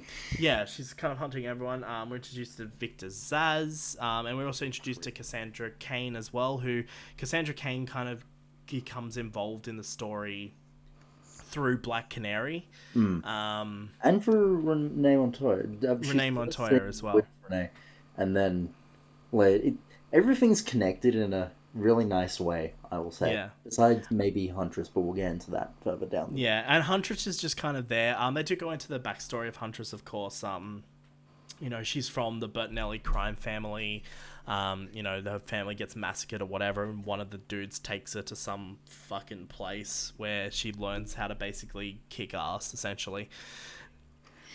It, And it then and then she goes back and assassinates everyone involved in her family's. that does lead into one of my favorite moments in the movie. Yeah, Um, the pretty much when they all made up. So everybody at this point, everybody's Ewan McGregor has called out Harley Quinn because everyone wants this diamond that belongs to the Bertinelli family because this diamond has a code to millions, billion. How much was it? Like it was millions, right? yeah, millions, something like that. Yeah, A lot of money, a lot of money. And Cassandra Cain is this little girl who is a pickpocket for a thief, a shoplifter. Yeah. She swallows this diamond, and it's everyone's going after the kid for the. I mean, Renee Montoya is going after Black Mask and Harley Quinn. Black Canary is trying to protect the kid.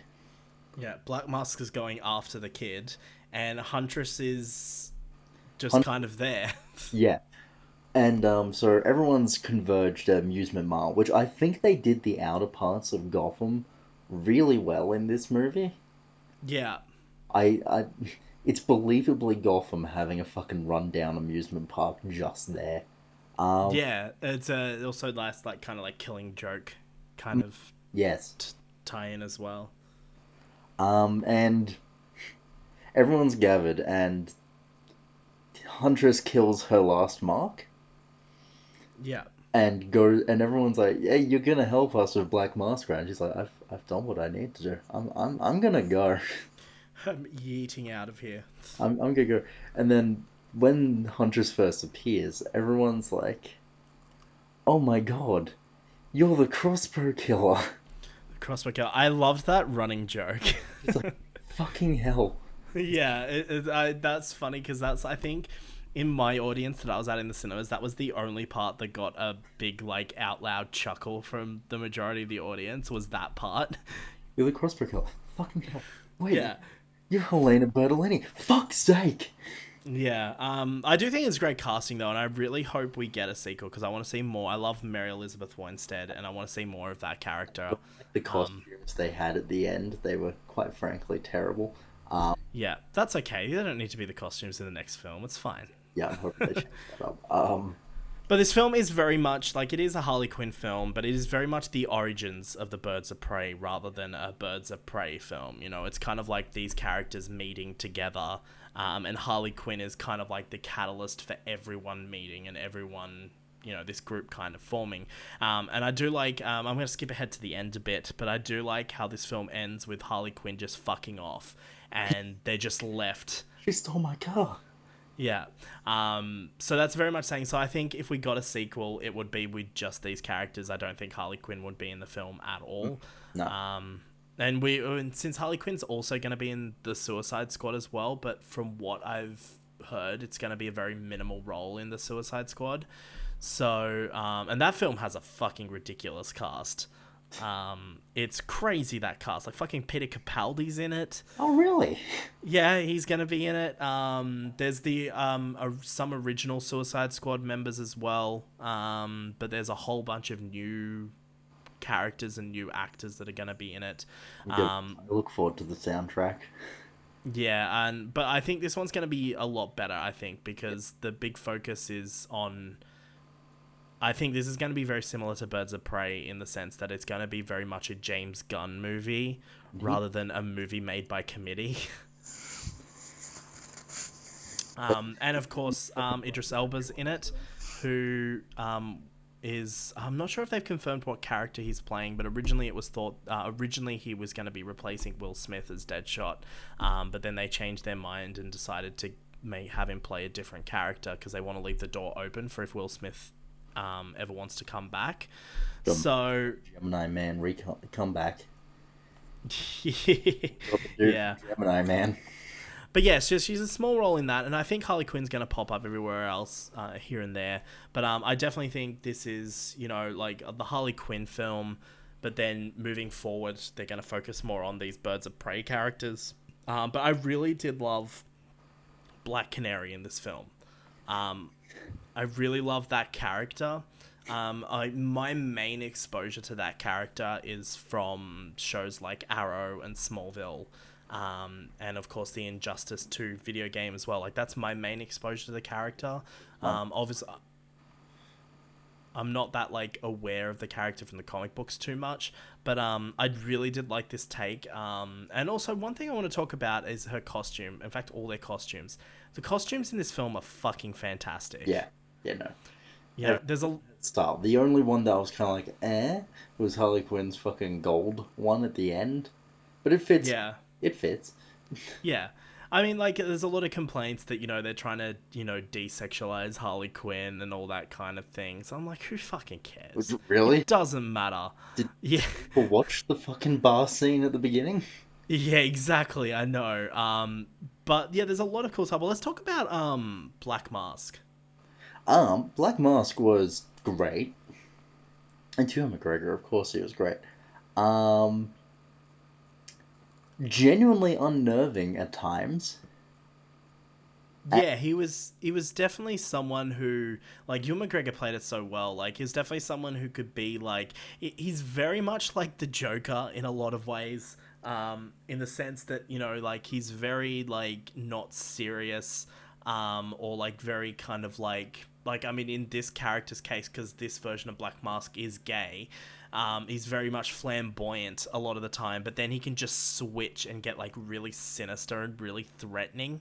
Um, but I also like how he can also use that kind of flamboyancy side of things to also be threatening as well. mm, So it's a very interesting character. This version of Black Mask is very interesting to watch. I actually preferred over the fucking like my main exposure to Black Mask is Arkham Origins. I far prefer the Ewan McGregor version. Yeah, I love the bit where there's some really intense bits as well, like Yeah, um, the bit where Victor Zaz is cutting off the face. that was the turning point for me. When Yeah, it started happening, I was like, "Oh shit, this is R-rated." yeah, and cuts off his face, slits the mother's throat, but lets the girl's the. Well, initially he's gonna let the girl go, Yeah, um, and then what happened? It was like, was it? oh yeah, the nose, because the girl was crying, there was like snot in her nose, and you'd Black Mask is just like, He's like, nah, no, no, I've changed my mind. that's disgusting, and then you just see him walking off, and he's like all disgusted by it, and they just kill the girl as well. I'm like, Jesus Christ. Um, but I think the really fucked scene Is it the bar?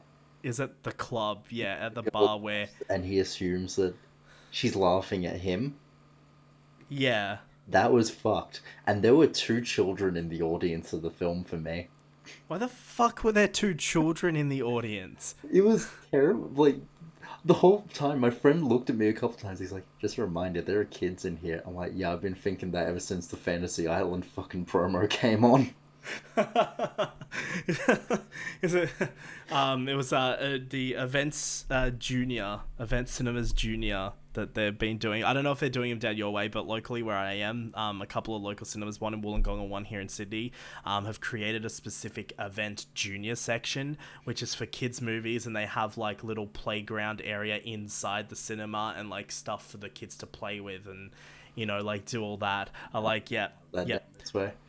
Birds of Prey, the next Events Junior film. Go take your kids to see it. It was the exact moment when he was like, get on the table. That I'm looking at the film and I'm trying to see where the kids are in this theater. I'm like, oh fuck, this is getting dangerous. Imagine being that parent. It's, I what concerns me most is I'm when I left the theater I was like, I don't think I ever saw that parent leave, and I think that's what worries me more.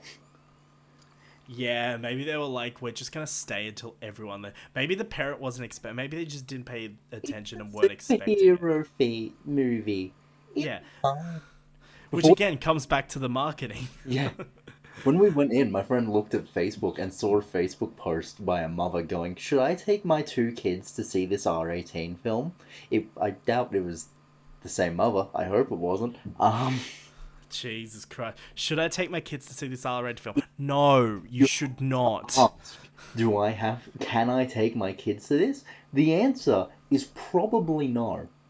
No, exactly.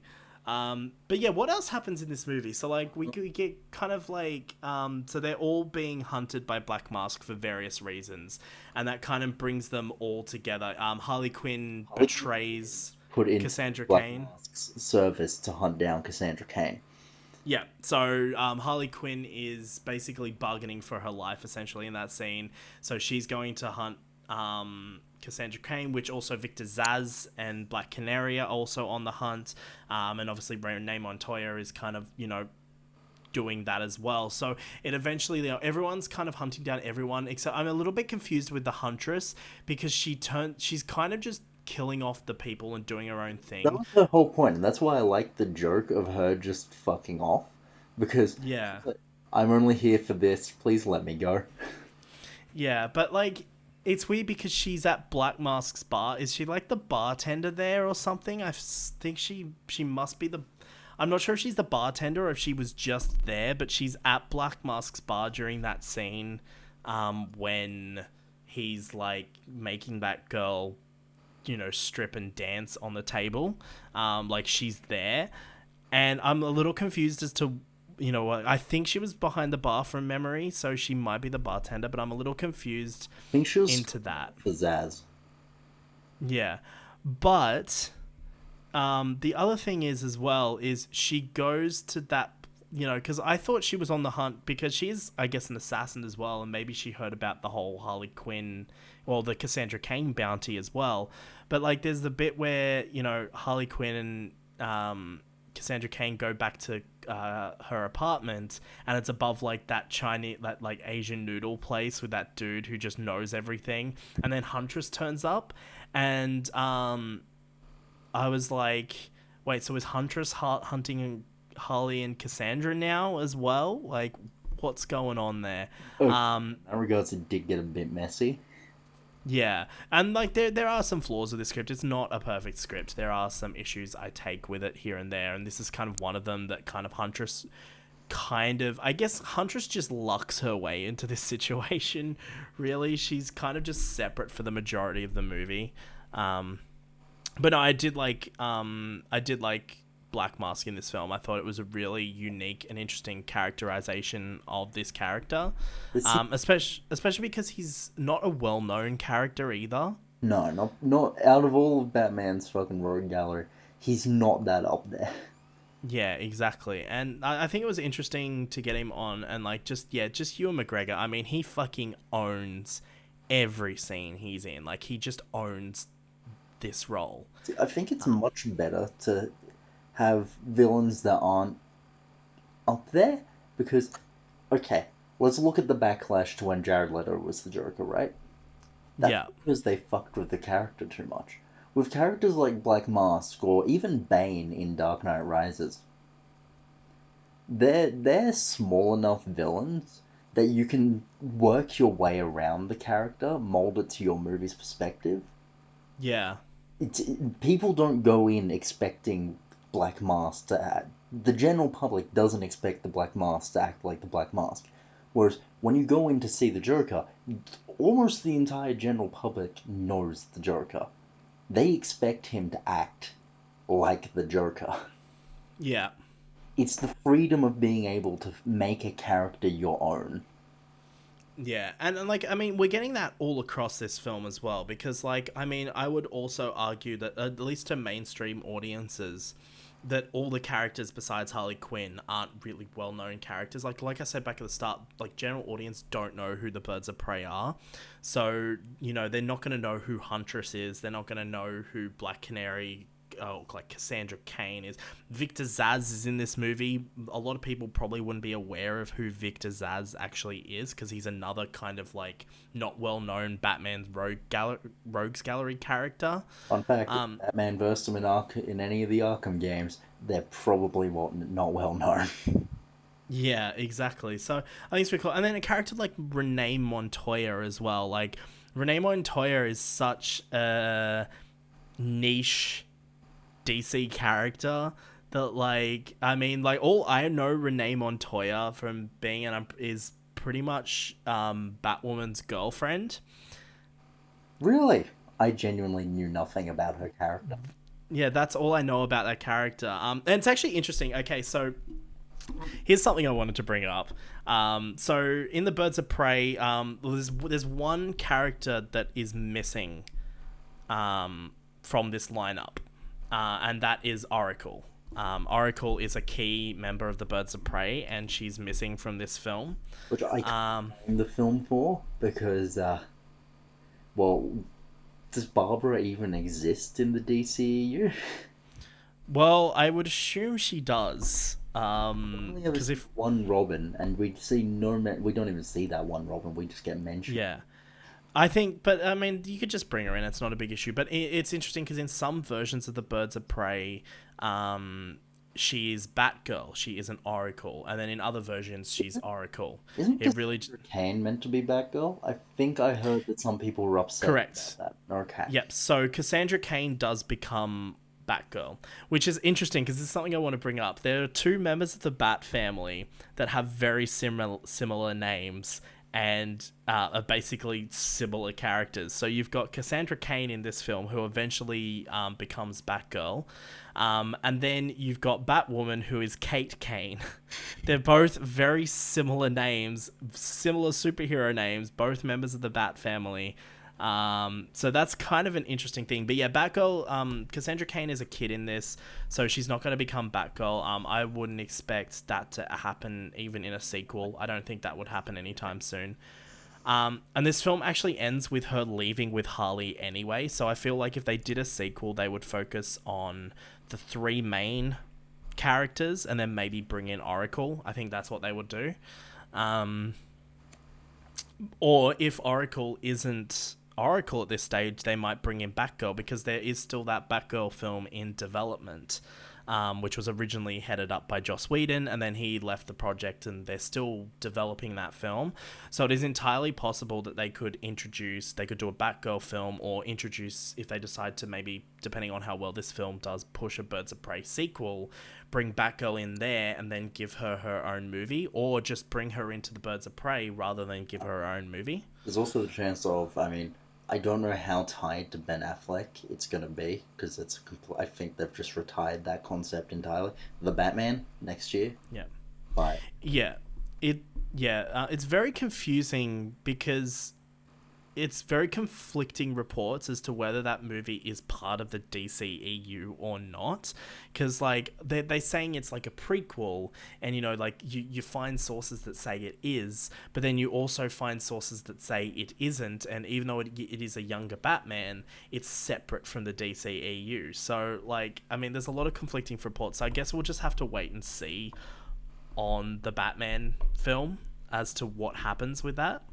But yeah, it's entirely possible you could introduce, you know, the Batman. I really think they should just, like, I know it's a younger Batman, but I think it'd be kind of cool just to introduce, you know, the Bat family into the films properly. You know, they did it with Batman and Robin, but I'd like to see it properly, you know, like bring in Robin, bring in Batgirl, you know, and maybe do something like that. And then the Batgirl film could be, you know, in the same kind of time period as Batman, but then you could then reintroduce Barbara Gordon in the Birds of Prey sequel as Oracle. You know, there's a lot of things you could do if they're going to be connected. So I'm interested to see what happens there, but I definitely think if this film gets a sequel, we need to have Oracle. We need to bring her in. It's funny because there were some other characters considered for this film. yeah. Do you want to hear who those female DC characters are? Yes, I would. So now I don't know a lot about this character, but it was considered at one point. I'm gonna see if I can find it. I don't know if I can find it here. Actually, it might be on IMDb. Let me check. But it was considered. There were two characters considered for this film at one point. One of them was Katana, with Karen Fukuhara reprising her role as Katana from Suicide Squad. Fair enough. But another character that was considered was Lady Shiva. Who? Yeah, exactly. A character I know nothing about, but apparently that was a character that was also considered, which, watching interviews with Margot Robbie and that, if there is a sequel to this, it seems like that character, Lady Shiva, will be a character that will probably appear because that's the character that keeps coming up that they want to appear in a future film. I'm just going to search up Lady Shiva now because I've heard the name before, but I know the name, but I don't know who that character is. Okay, so I'm going to look her up right now. Let's have a look. Lady Shiva, fictional DC character. Real name is Sandra Wusan. and she looks like an Asian character. First appeared in Richard Dragon Kung Fu Fighter 5. I don't know what that, some kind of like part of the DC. Over time, she's become more associated with Batman and related characters as both an enemy and an ally. She's a mixed martial artist grandmaster and one of the most skilled combatants in the DC universe. Okay, I know where this is going. Right, okay. She is an assassin for hire. She specializes in killing her targets with her bare hand and is the mother of Cassandra Cain. Oh, okay. Yeah. So there we go. But she has a massive DC continuity, which is interesting. She appeared in Batman Arkham Origins. She's one of the 8 assassins hired by Black Mask to kill Batman. I need to read anyway, so I may as well just figure this one out. Yeah. She's also appeared in the animated films Superman, Batman, Public Enemy, and also the most recent Batman Hush animated film in a small role. That's my phone going off. Don't worry, it's just dominoes. But yeah, she's appeared everywhere. So yeah, she's I'm assuming she has. I just saw she might have ties to the League of Assassins as well. So she's got ties to the League of Assassins, and she is a Birds of Prey character as well, which is why she was considered for this film and probably going to turn up. So there you go. That's something interesting. We've learned something new here today. Well, this has been quite the lesson in the history of something I didn't know about. Exactly. So, would you like to see Lady Shiva in a future Birds of Prey movie? As the mother of Cassandra Cain? Yeah, sure. I don't think Yeah. it meshes with that version of Cassandra Cain, but Well, that conversion of Cassandra Cain is Asian, so... I mean, yeah, that fits, but I mean, like, she's just like a pickpocket, right? Yeah. Yeah, exactly. Look, I think there's a lot of interesting things, but I think, that's a character that's been thrown around a lot. But another thing I thought was interesting was that Katana was being considered, because I thought Katana was such a nothing character in Suicide Squad. She was just kind of sidelined and not really given any time to shine. So In fact, I I would think it's actually like to have seen Katana in the film, because this film does a lot for its characters, as we've said.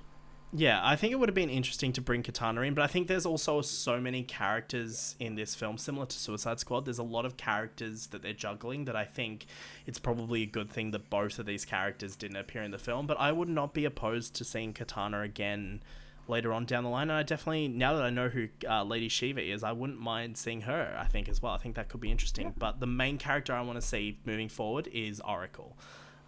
Just give me Barbara Gordon. That's all I'm asking for. There's been a cinematic version. Oh, wait, yes, there has. It was a terrible movie. There has never been a cinematic version of Barbara Gordon. Yeah, just bring back Alicia Silverstone. Lol. She was the only character in that film not to have bat nipples. I wonder why.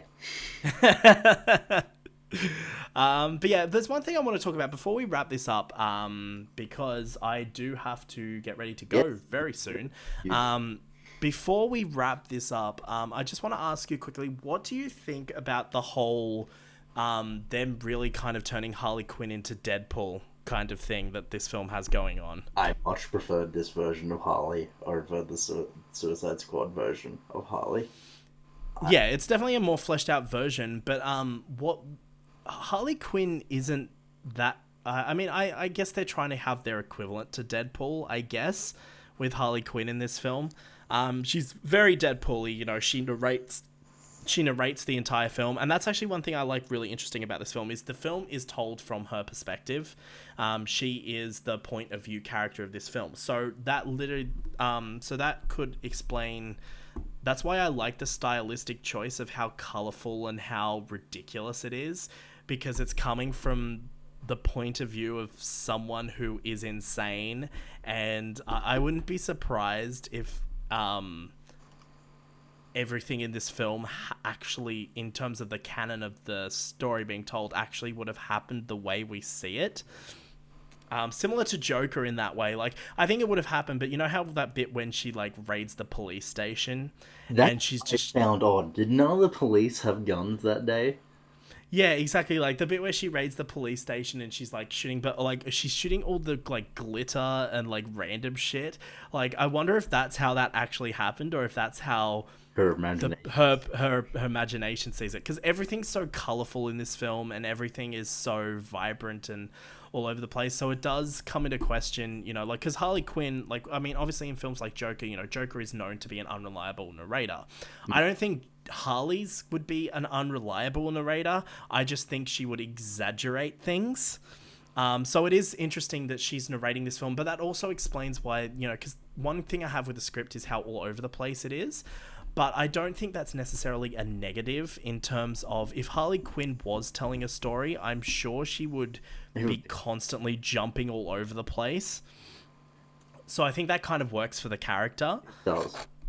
But yeah, I don't know. They're trying to Deadpool her up a bit. There's even moments where she looks directly in the camera and breaks the fourth wall, which is not really a Harley Quinn thing. So, you know, I think, you know, I don't mind this change. Like, I don't care. Like, I think it's interesting and it's cool for this character. And I think out of all the DC characters, this is probably one to do it with. Yeah. But, yeah, I think it's just an interesting way to take the characters to make her kind of like that Deadpool-esque type character. So I don't know. What do you think of that? Um, like I said, I didn't like her in Suicide Squad. So having that more, I don't know how to explain it. I like the change. I'll say I like the change. Yeah, It just made the film a bit more enjoyable for me than if and it gives flavor to the film. yeah. It does definitely gives. It's definitely like you say, comes back to what you said earlier about how unique the film is. Mm. Like, Yeah, say its closest contemporary is probably Deadpool. yeah. I think it's a kind of similar sort of genre, because this is very much like. I mean, it's classed as a comedy drama or comedy action, whatever it's classed as. Let me have a look. Um, its kind of genre is I don't know. I just read it. It was classed as a comedy action drama. It definitely fills those roles. Yeah, I love this film so much. I'm not gonna see it again in cinemas, but I'm definitely, this is the only DC film that's come out um since probably Batman v Superman that I actually want to go out of my way and watch again, because like I've made myself clear on Batman v Superman. I like that movie, and I have watched it several times since. I would watch it again. Same with Man of Steel, but like I've seen Suicide Squad a few times, mainly when I'm watching it with other people who may have never seen it before. But this is the only one since then. Like, I've really never felt the need to go back and watch Wonder Woman. I enjoy that movie a lot, but I never felt like watching it again. And I'm never watching Justice League again. Like, I've seen that movie twice. That's enough. There are times, and that's enough. Yeah, but this one I just want to watch again. It's just so much fun. It's a fun time.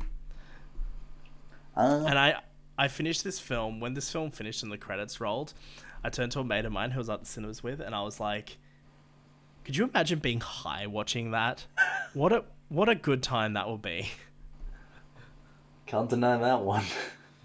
Yeah, so I'm looking forward to this coming out in a few months' time and watching it again, because this is definitely something I want to watch again. But yeah, I think we should wrap this up. I full time we have. So is there anything else? Any other like thoughts or anything you have just quickly, or We were going to talk about Joker, but we've run out of time for that. we're not going to talk about Joker? No. Maybe in a while we will talk about Joker. Maybe at the We end will talk about Joker. This is going to be the running thing in we this will talk about podcast. We'll Joker. talk about Joker eventually. I promise you, in the Resident Evil episode, we'll talk about Joker. Yes, because those two things fit well with each other. Don't blame me. It doesn't happen. Yeah, exactly. Okay, well, if you've got nothing else to say, I've got nothing else really to say about it. I mean, I don't think there's, you know, like, there's a lot of online reviews and stuff if you want to go more in depth. We were just kind of talking about the things we like. But yeah, overall, I think it's a good movie. Please go and see it, because I want this film to do well. The one final thing, it didn't spit on, as much as I hate Suicide Squad, it didn't go away from Suicide Squad. it embraced No, it a bit. it definitely embraced Suicide Squad. It references it several times. And not only that, we also get that little nod to Captain Boomerang. So I'm definitely interested to see where they go with Harley Quinn and all that in the Suicide Squad and where this character goes in the future. Yeah. But I just hope this film does well because I've really enjoyed these characters. I really enjoyed Black Canary. And Huntress, and I want to see more of that. So hopefully we get a Birds of Prey sequel. I think if we do a sequel, let's not have Harley Quinn in it. Let's leave Harley Quinn alone and let's just focus on the Birds of Prey. I think that's what to do with a sequel. And because of this review, I've changed my mind. I'm giving it a 7.58 out of 10. Sorry, you cut out there. What was it? A 7? A 7.58 out of 10. So we've gone from 4.7 to 5.8. Yeah, it's raised. Why did you add that a little extra? Because I knew it'd piss you off. I fucking hate you. I just don't get it. Like, just a solid number. 0.5 means nothing. It means nothing. Just go, okay, I like this, but this is holding it back, so I'm going to give it a 6 out of 10. Or if you're like, hey, I actually like this element, give it a 7 out of 10. Don't give it a 6.5. No one cares. And Do you know what else pisses me off about about 10 ratings, like numbers out of 10, is people consider anything below 8 out of 10 as bad. Yeah. Like someone will go, oh, they'll talk absolute shit about the film or, whatever. They'll talk about how much they hate it and how bad it is, but then they give it a 7 out of 10 or a 6 out of 10. And it's like, that makes no fucking sense. 5 out of 10 is average. Yeah. That is the middle of the range. Anything below that is bad. Anything above that is above average or good. I see it online all the time. People in comments will talk about how bad a film is, but give it a 6 out of 10. It's like, you don't understand ratings at all. That's why I don't do ratings. I refuse to do ratings because it's just a stupid concept. Yeah. Anyway, I think we should wrap this up. I will leave everyone with one last pondering question. Yeah. Through the outro. Okay. So, that's it for this episode. Hope you guys did enjoy it. Our next episode will probably be Resident Evil, and we'll probably talk about some other things as well. We're going to get a guest on for that as well, so it's going to be interesting having 3 of us talking instead of 2. But yeah, we're going to do a video game episode, and we'll do it on Resident Evil because that's kind of the hot topic at the moment with Resident Evil 3 coming out, so that should be kind of fun. But yeah, and since the first episode, this podcast is now also up on Spotify as well, so the links are in the description. You can search us on Spotify at the Turning Point Podcast. I'm going to try and get it up on iTunes as soon as I can. I don't really think there's any other platforms to put podcasts on. I'm not too sure, but they're available on there, and of course it's also on YouTube as well, which is probably where we're getting the primary viewership, I guess. Yeah. I don't know. But yeah, hopefully you guys did enjoy it. As we established last time, Lewin has no socials. I do. You can follow me on Instagram at bwhite223.